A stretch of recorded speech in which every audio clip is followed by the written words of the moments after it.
वतन पर जा फिदा करना, प्रभु हमको सिखा देना।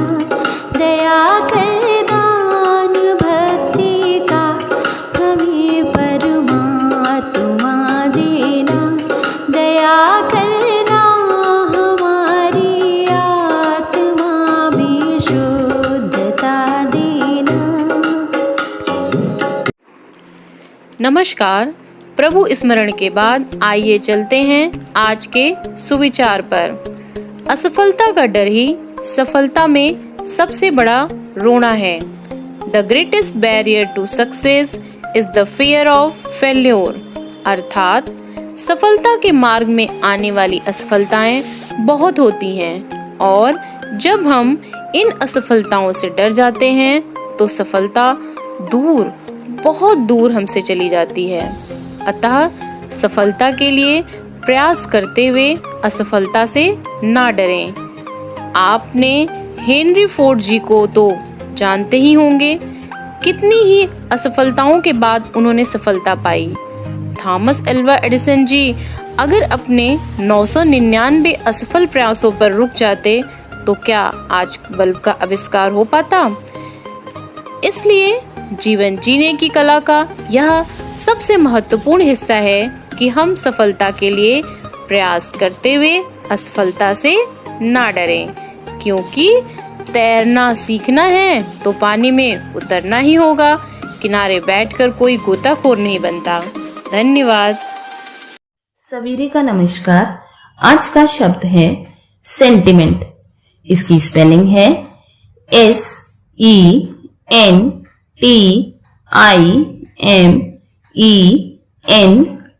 सेंटिमेंट।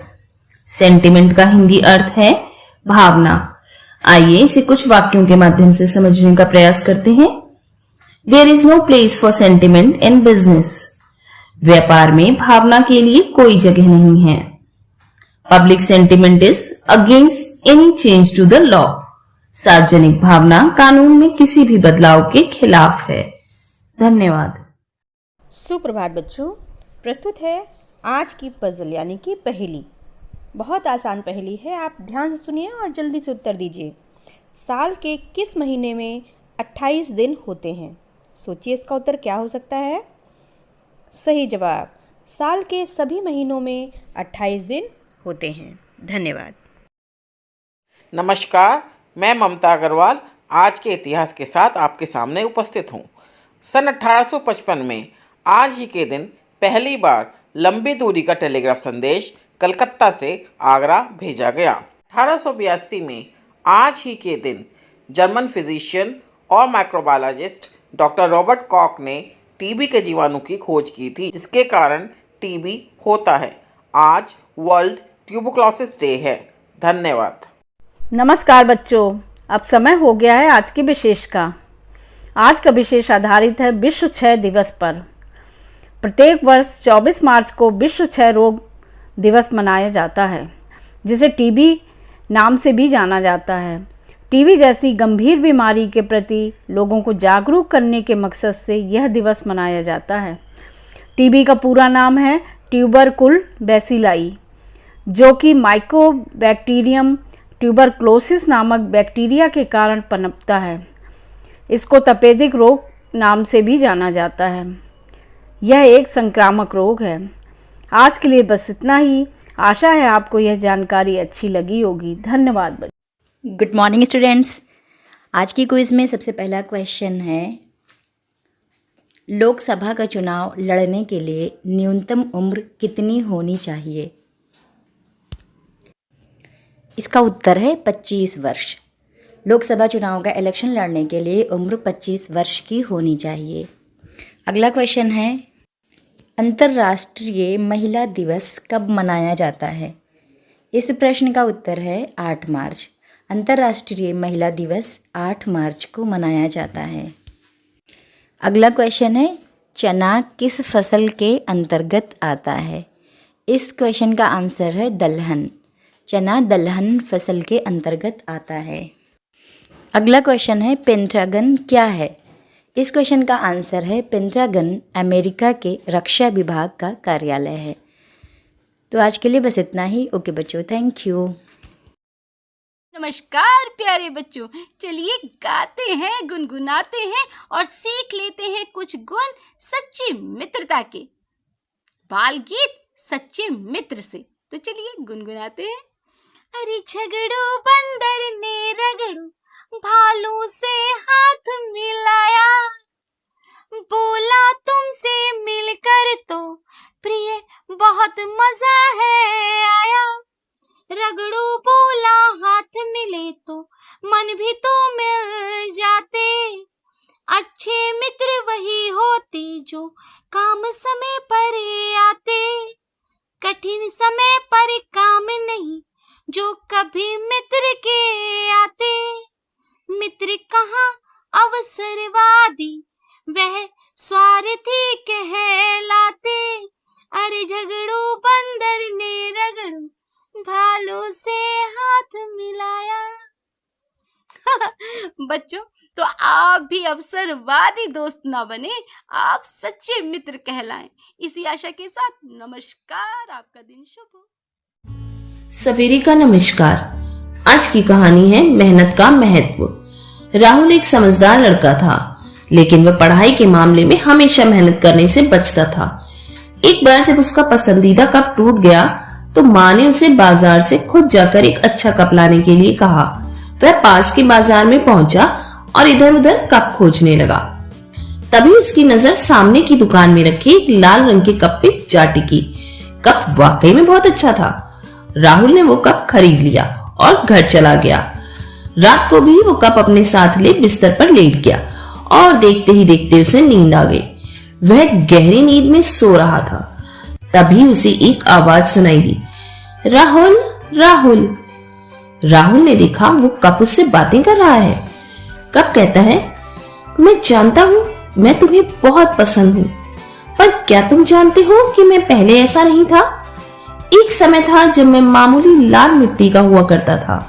फिर एक दिन मेरा मास्टर मुझे अपने साथ ले गया। उसने मुझे जमीन पर पटक दिया और मेरे ऊपर पानी डालकर अपने हाथों से मुझे मिलाने लगा। फिर उसने मुझे उठाकर एक घूमते हुए चक्के में फेंक दिया। वह चक्का इतनी तेजी से नाच रहा था कि मेरा तो सर ही चकरा गया। मैं चिल्लाता रहा, अब बस अब बस। लेकिन मास्टर कहता, अभी और अब मैं बहुत अच्छे आकार में आ चुका था। फिर मास्टर ने मुझे उठाकर आग की भट्टी में झोंक दिया। मैंने कभी इतनी गर्मी नहीं सही थी। मैं एक बार फिर चिल्लाया, नहीं नहीं, मुझे बाहर निकालो, अब बस करो। लेकिन मास्टर यही बोला, अभी और। कुछ देर बाद मुझे भट्टी से निकाल दिया गया। अब मैं अपने आप को देखकर हैरान था। मेरी ताकत कई गुना बढ़ गई थी। मेरी मजबूती देखकर मास्टर भी खुश था।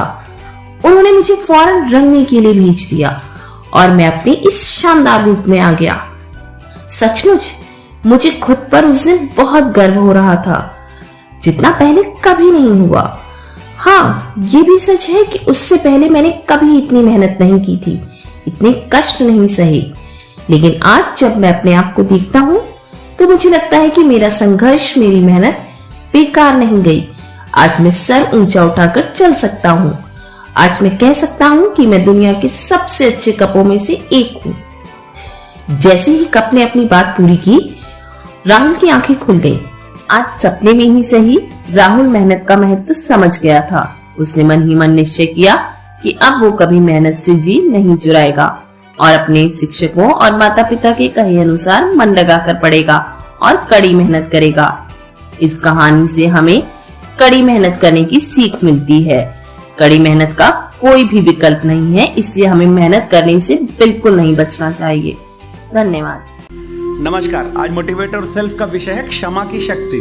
क्षमाशील होने से हमारा व्यक्तित्व सशक्त, शांत, सफल और मजबूत बनता है।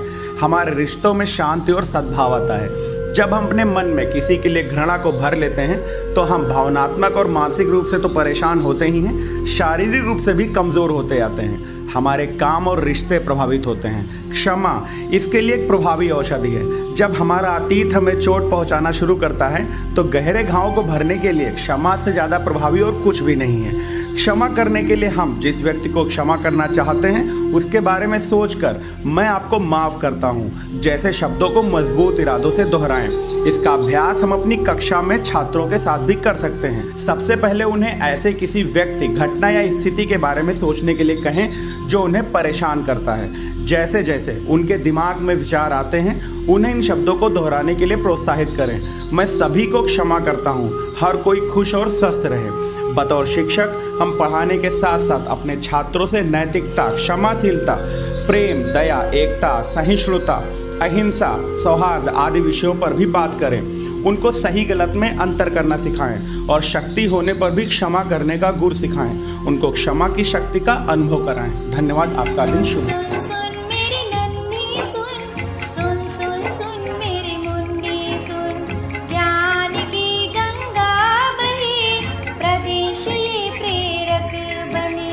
सर्वांगीण विकास हो, उन्नयन की बात हो, अभ्युदय की बात हो, शिक्षकों का साथ हो, बात हो उत्कर्ष की, अधिगम के परिणाम की। अब न कोई छूटेगा, बच्चा बच्चा सीखेगा, अब नहीं रुकेंगे हम, प्रेरक बनकर लेंगे दम। अब होगी शिक्षा की बात, होगी गुणवत्ता की बात।